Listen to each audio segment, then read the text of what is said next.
नमस्कार। मैं सुनीता कथा मंथन में आप सबका स्वागत करती हूँ। कथा मंथन में आज सुनिए रविंद्रनाथ टैगोर जी की कहानी विचारक। रविंद्रनाथ टैगोर जी की अन्य कहानियाँ आपको प्लेलिस्ट से मिल जाएंगी। लिंक आपको एंड स्क्रीन तथा आई बटन में मिल जाएगा। तो शुरू करते हैं कहानी विचारक।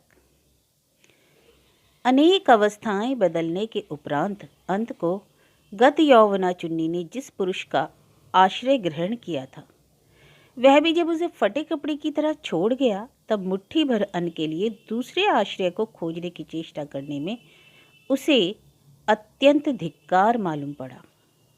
जवानी के अंत में शुभ्र शरद ऋतु की तरह एक गंभीर प्रशांत बहुत ही सुंदर अवस्था आती है, जब जीवन का फल फलने और फसल पकने का समय आता है। उस समय वसंत के समान भरी जवानी की चंचलता नहीं सुहाती। इतने दिनों में घर के संभालने का काम तो समाप्त ही हो जाता है। अनेक भलाई बुराई सुख दुख जीवन में परिपाक को प्राप्त होकर भीतर के आत्मा को परिणत अवस्था में पहुंचा देते हैं। उस समय नवीन प्रणय को मुग्ध दृष्टि को अपनी ओर आकृष्ट करने की ओर प्रवृत्ति नहीं होती, किंतु पुराना साथी और भी प्यारा हो उठता है।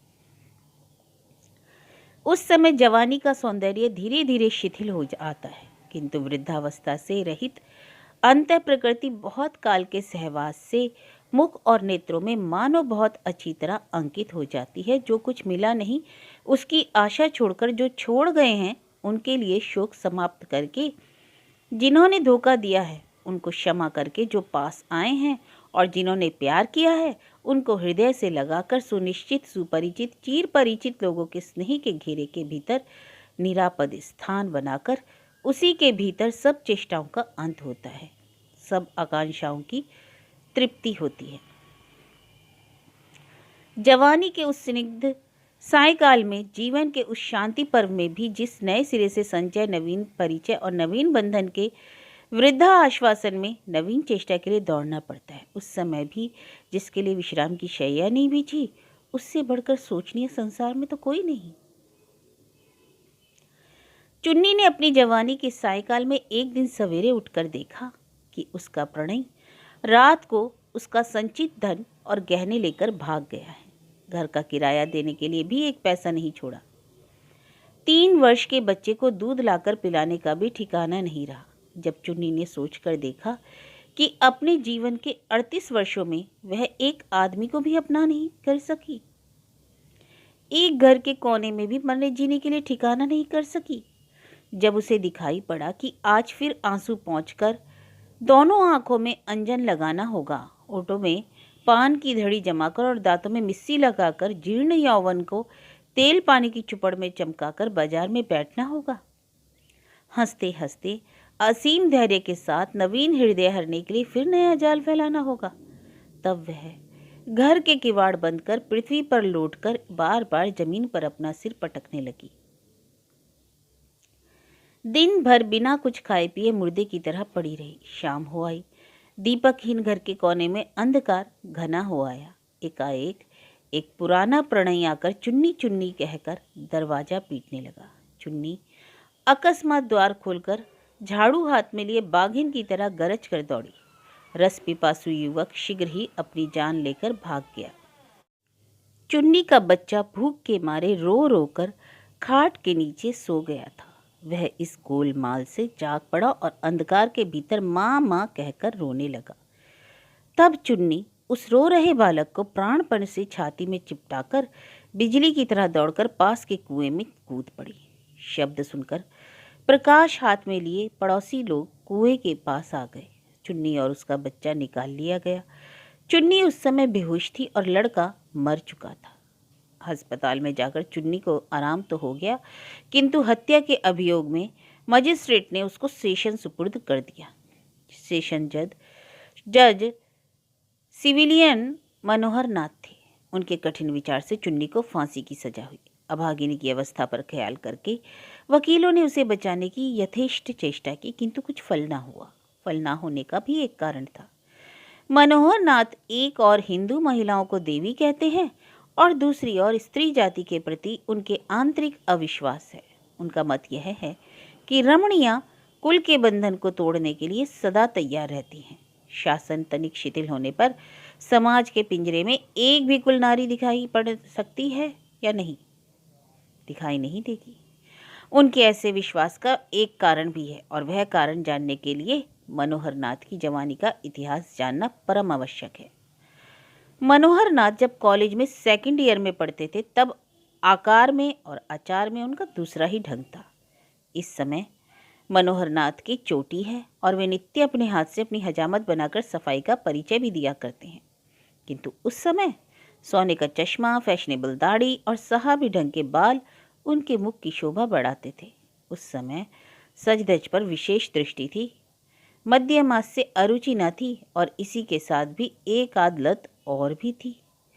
उनके घर के पास ही एक गृहस्थ रहते थे। उनके चमेली नाम की एक विधवा लड़की थी। उसकी अवस्था 14-15 वर्ष से अधिक न होगी। समुद्र के भीतर से वृक्ष पंक्ति से श्यामल तटभूमि जैसे रमणीय स्वप्न के समान, चित्र के समान जान पड़ती हैं, वैसे ही किनारे पर पहुंचने पर नहीं होती। वैधव्य के घेरे की आड़ में से चमेली संसार से जितना दूर हो गई थी, उसी दूरी के अलगाव के कारण उसे संसार पर पार्वती परम रहस्य में प्रमोदवन के समान जान पड़ता था। वह नहीं जानती थी कि इस जगत यंत्र के कल पुर्जे बहुत ही जटिल और लोहे के समान ही कठिन हैं। वे सुख दुख, संपत्ति विपत्ति, संशय संकट, निराशा और परिताप से ढले हुए हैं। उसे जान पड़ता था कि संसार में चलना कल नांदिनी नदी के स्वच्छ जल प्रवाह की तरह सहज है। सामने की पृथ्वी के सभी मार्ग प्रशस्त और सरल हैं। सुख केवल उसके घर के द्वार के बाहर है, और तृप्तिहीन आकांक्षा केवल उसके धड़क रहे परितापपूर्ण कोमल हृदय के भीतर है। विशेष करके उस समय उसके अंतर्मन के दूर दिगंत से में एक जवानी की हवा से उच्छ्वासित होकर संपूर्ण विश्व को विचित्र वसंत की शोभा से विभूषित कर दिया था। सारा नीला आकाश मानो हिलोरे लेता। घर में उसके माता पिता और 2 छोटे भाइयों के सिवा और कोई ना था। दोनों भाई सवेरे खा पीकर स्कूल चले जाते, और स्कूल से आकर भोजन करने के बाद रात को नाइट स्कूल में पाठाभ्यास करने के लिए चले जाते। बाप को थोड़ी सी तनख्वाह मिलती थी। घर में मास्टर बुलाने की सामर्थ्य न थी। कामकाज से फुर्सत मिलने पर चमेली अपने कमरे की खिड़की पर आकर बैठती थी और बैठे बैठे सड़क पर लोगों का आना जाना देखा करती। फेरी लगाकर सौदा बेचने वाले तरह तरह से आवाज लगाते चले जाते। उसको सुनकर वह समझती थी कि फेरी वाले राहगीर और फकीर भी सुखी हैं। सवेरे और तीसरे पहर शाम को खूब सज धज किए, गर्व से छाती फुलाए मनोहर नाथ भी उसकी नज़रों के सामने से गुजरते थे। उसको जान पड़ता था इस उन्नत मस्तक सुवेश सुंदर युवक के सब कुछ है, और इसको सब कुछ दिया जा सकता है। बालिकाएं जैसे गुड़िया को सजीव मनुष्य मानकर खेलती हैं, उसी तरह विधवा चमेली मनोहर को मन ही मन सब प्रकार की महिमा से मंडित करके देवता समझकर खेलती थी। कभी कभी शाम को वह देखती थी कि मनोहर नाथ के घर में खूब रोशनी हो रही है। नाचने गाने वाली के घुंघरुओं का और गाने का शब्द गूंज रहा है। उस दिन वह मनोहर नाथ की दीवार पर प्रतिफलित होने वाली चंचल परछाइयों की ओर लुब्ध दृष्टि से ताकती हुई बैठे ही बैठे रात बिता देती थी। उसका व्यथित पीड़ित हृदपिंड पिंजरे की पक्षी की तरह हृदय पिंजर के ऊपर से दुर्गांत आवेग से आघात किया करता।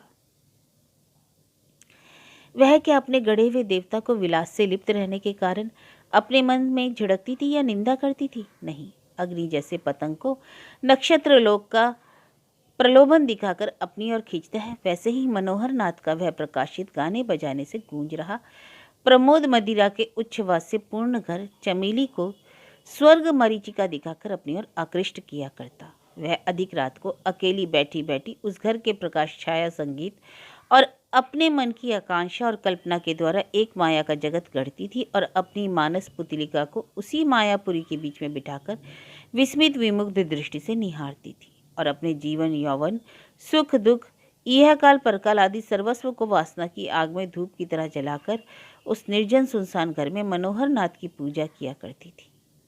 वह नहीं जानती थी कि उसके सामने उस घर के भीतर उस तरंगित प्रमोद प्रवाह के बीच एक अत्यंत क्लांति ग्लानि विभत्स शुदा और प्रणाक्षयकार दहा हो रहा है। विधवा को दूर से यह नहीं दिखाई पड़ता था कि उस निद्राहीन रात्रि के प्रकाश के भीतर एक हृदयहीन निष्ठुरता की कुटिल हंसी प्रलय की क्रीड़ा किया करती है। चमेली अपने सुनसान कमरे की खिड़की पर बैठकर उस मायामय स्वर्ग और कल्पित देवता को लेकर अपनी सारी जिंदगी इसी प्रकार के स्वप्न के आवेश में बिता दे सकती थी, किंतु उसके दुर्भाग्य से देवता ने कृपा की और वह स्वर्ग निकटवर्ती होने लगा। स्वर्ग ने जब एकदम आकर पृथ्वी को स्पर्श किया तब स्वर्ग भी नष्ट हो गया, और जिस व्यक्ति ने अकेले बैठकर स्वर्ग की कल्पना की थी वह भी नष्ट होकर मिट्टी में मिल गया। इस विधवा पर कब मनोहर नाथ की लुब्ध दृष्टि पड़ी, कब उसको विनोद चंद्र नाम से मिथ्या हस्ताक्षर करके चिट्ठी लिखकर मनोहर नाथ ने अंत को शंकापूर्ण, उत्कंठापूर्ण, अशुद्ध लिखा हुआ हृदय के उच्छ्वास और आवेग से भरा पत्र पाया। उसके बाद कुछ दिन घात प्रतिघात, उल्लास, संकोच, आशा और आशंका के में किस तरह बीते। उसके बाद प्रलय सदृश भयानक सुख की उन्मत्त अवस्था में सारा जगत विधवा की दृष्टि के आगे कैसे कैसे प्रलोभन लेकर आने लगा, और उसी अवस्था में वह विधवा संसार को भूल गई। उसके बाद अकस्मात एक दिन वह विधवा उस संसार से किस तरह अलग होकर दूर चली गई, इसका तो विस्तृत विवरण बताने की आवश्यकता नहीं।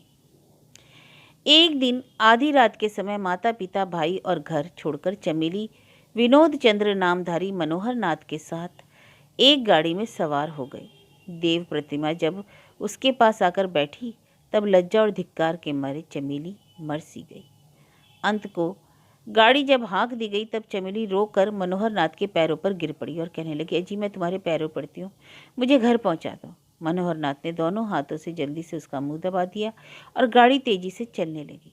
जल में डूबकर मर रहे मनुष्य को दम भर में जैसे जीवन की सब घटनाएं स्पष्ट दिखाई पड़ती हैं, उस बंद गाड़ी के अंधकार के भीतर चमेली को याद पड़ने लगा कि भोजन के समय उसके पिता उसको सामने बिठलाए बिना भोजन ना करते थे। याद पड़ा कि उसके छोटे भाई स्कूल से आकर उसी से खाने को मांगते थे। याद पड़ा कि सवेरे वह अपनी माँ के साथ घर का कामकाज करती थी और शाम को माँ अपने हाथ से उसकी चोटी बांध देती थी। घर का हर एक कोना, हर दिन का हर एक छोटा काम उसे याद आने लगा। तब उसे अपना वह निराला जीवन और वह छोटा घर ही स्वर्ग जान पड़ने लगा। उस समय उसे घर का कामकाज करना, भोजन के समय पिता को पंखा झलना, दोपहर को माता की सेवा करना, भाइयों का उपद्रव सहना, यही सब उसे परम शांतिपूर्ण दुर्लभ सुख के समान जान पड़ने लगा। और जान पड़ने लगा पृथ्वी के हर एक घर में इस समय कुल कमिनियाँ गहरी नींद में सो रही होंगी। उस अपने घर में अपनी खटिया पर रात के सन्नाटे में निश्चिंत निद्रा बड़े ही सुख की थी। हाय, यह बात पहले उसे क्यों ना सूझी। गृहस्थों की औरतें कल सवेरे जागकर बिना किसी संकोच के अपने नित्य के दैनिक काम करने लगेंगी और घर से निकली हुई निद्राहीन चमेली की रात कहाँ जाकर समाप्त होगी।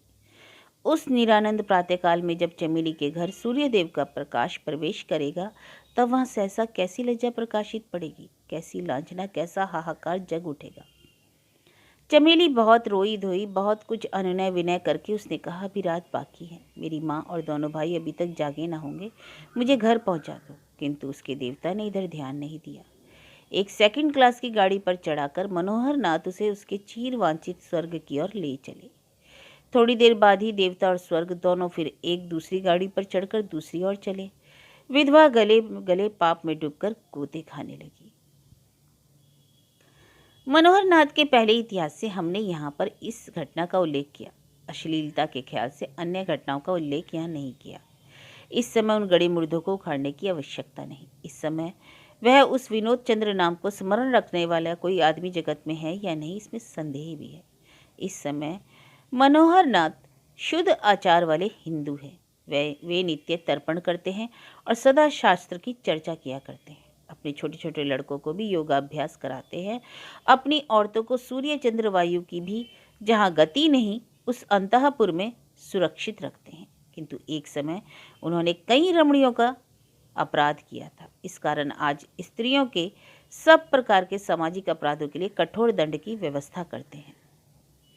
चुन्नी को फांसी का हुक्म देने के 2-1 दिन बाद भोजन विलासी मनोहर नाथ जेल खाने के बाग से तरकारी वगैरह लेने के लिए वहां गए। उस समय यह जानने के लिए उन्हें कौतूहल हुआ कि चुन्नी अपने पतित जीवन के सब अपराधों का स्मरण करके पश्चाताप भी कर रही है या नहीं। जेल के भीतर जहां औरतें रखी जाती हैं वहां मनोहर नाथ गए। वहां दूर से ही उन्हें लड़ाई झगड़े का कोलाहल सुनाई पड़ा। भीतर जाकर देखा चुन्नी पहरे के सिपाही के साथ झगड़ा कर रही है। मनोहर नाथ अपने मन में हंसे। सोचा, स्त्रियों का स्वभाव ऐसा ही होता है, मौत सिर पर है तो भी लड़ना झगड़ना नहीं छोड़ती। शायद यमपुरी में जाकर यमदूतों से भी झगड़ा किए बिना ना रहेगी। मनोहर नाथ ने सोचा, यथोचित भर्त्सना और उपदेश के द्वारा इस समय चुन्नी के हृदय में पश्चाताप पैदा करना उचित है। इसी साधु उद्देश्य से ज्यों ही वे चुन्नी के पास गए, त्यों ही चुन्नी ने हाथ जोड़कर करुण स्वर से कहा, जज साहब, तुम्हारी दुहाई है, इससे कहो मेरी अंगूठी मुझे दे दे। पूछने से मालूम हुआ चुन्नी की चोटी के भीतर वह अंगूठी छिपी हुई थी। अचानक पहरेदार की उस पर नजर पड़ी और उससे उसने छीन ली। मनोहर नाथ के फिर मन में हंसे, कल फांसी पर लटक जाएगी तब भी अंगूठी का मोह नहीं छोड़ सकती। गहना ही औरतों का सर्वस्व है। पहरे के सिपाही से मनोहर नाथ ने कहा, कहाँ है अंगूठी, देखें। सिपाही ने उनकी अंगूठी दे दी। जैसे एकाएक जलता हुआ अंगारा किसी ने मनोहर नाथ के हाथ में रख दिया हो, इस तरह चौंक पड़े। अंगूठी में एक और हाथी दांत के ऊपर तेल के रंग से अंकित दाढ़ी मूछ वाले एक युवक का छोटा सा चित्र रखा हुआ था और दूसरी ओर सोने में खुदा हुआ था, विनोद चंद्र। तब मनोहर नाथ ने अंगूठी से नजर उठाकर एक बार चुन्नी के मुख को अच्छे से देखा। 24 वर्ष पहले का और एक अश्रुपूर्ण प्रीति कोमल सलज शंकित मुख याद आ गया। उससे यह चेहरा बहुत मिलता है। मनोहर नाथ ने फिर एक बार उस सोने की अंगूठी की तरफ देखा। उसके बाद धीरे धीरे जब उन्होंने सिर उठाया तब उनके सामने वह कलिंकिनी पतित रमणी एक छोटी सी सोने की अंगूठी की उज्ज्वल आभा से स्वर्णमयी देवी प्रतिमा के समान उद्भासित हो उठी।